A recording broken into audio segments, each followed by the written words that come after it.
This here's my step one of shirt trimming. Basically, I'm taking an extra large shirt and making it to where I can wear it for like just a work shirt or around the house, a casual shirt. It's almost like a vest. The simplest way, I just started cutting it this way, but the shirts this year I started wearing this way.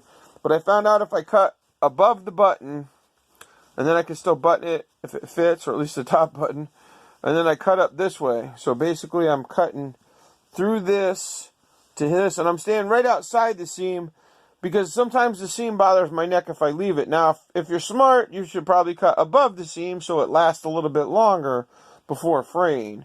But I cut just below it. So it's probably better to cut above it, but I'm trying to get rid of that because it's in the summertime it bothers my neck more, and especially when it gets hot. So it's so I can wear these outer shirts over my other shirt, and then it's usually just for work, or I could wear it outside or casual, whatever, but it does look more like a vest. And the same over here. I'm cutting it just above the buttonhole, halfway in between. I cut up and I cut over that and then come around the back. And then what I do in back here is I'll actually cut on this side. It'll actually be reversed this way. If you can see it, let me show you on the other one. Now here's the other shirt. Basically it gives a curved edge, and when I cut it, I'll try and show you the differences. This is where the collar was, way up here. But I'm trying to keep it off my neck, so here's the collar where the collar was. So I actually cut an extra half circle. So I'm about this far off where the collar was, and it actually sits lower on your neck. A lot nicer, it really is. So here's the shirt, and I'm going to cut here, and usually I just cut right there, but since I know I'm going to cut a half circle, I'm just going to go right into it and cut the half circle. I don't have a tripod or anything set up, so I'll just show you the after the math. Maybe I'll show you, as long as my video doesn't mess up when I pause it, I'll just show you the beginning of the cut and then show it after the math, after the fact. Okay, I cut it rather quickly just so in case sometimes the camera messes up when you pause it. Usually I cut a little bit deeper dish this way. I decided to, not only just because they're showing you, but I skipped this part.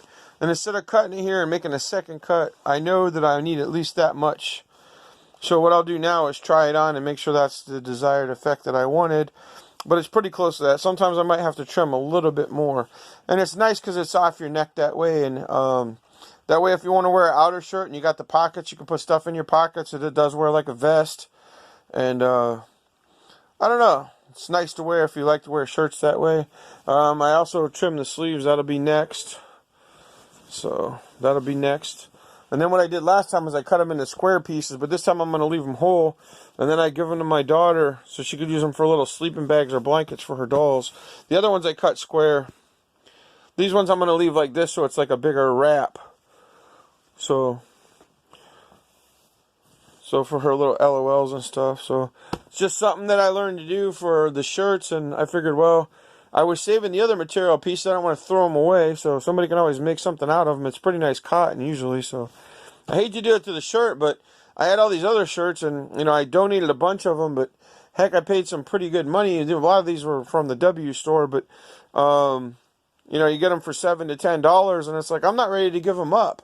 So I'm going to make them to where I can use them. I hate to trim them, but you know, the odds of losing 100 pounds so I fit in them again is that relevant. And if I do, I'll still fit in them because I can wear a baggy shirt.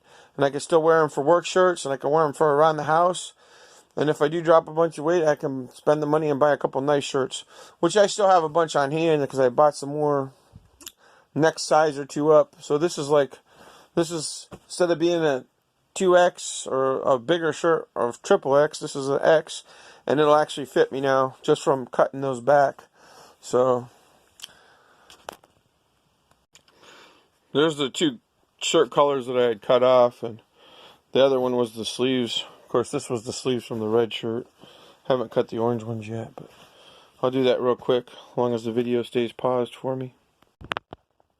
Okay, there's sleeve one. This is it intact. And then when I cut it open, it'll look like the red ones I just showed a minute ago.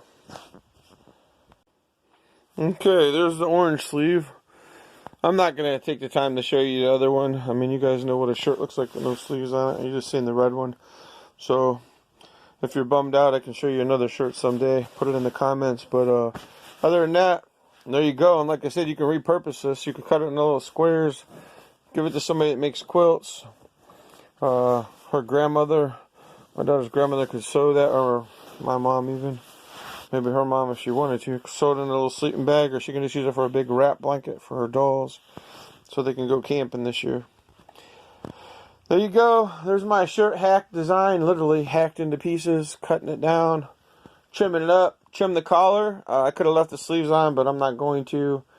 I mean, it's, you know, almost years ago, they used to sell Cub Scout shirts like that. I always thought it was weird. They had no collar, but then they were still sewed up at the edge with a heavy edge, you know, heavier than this.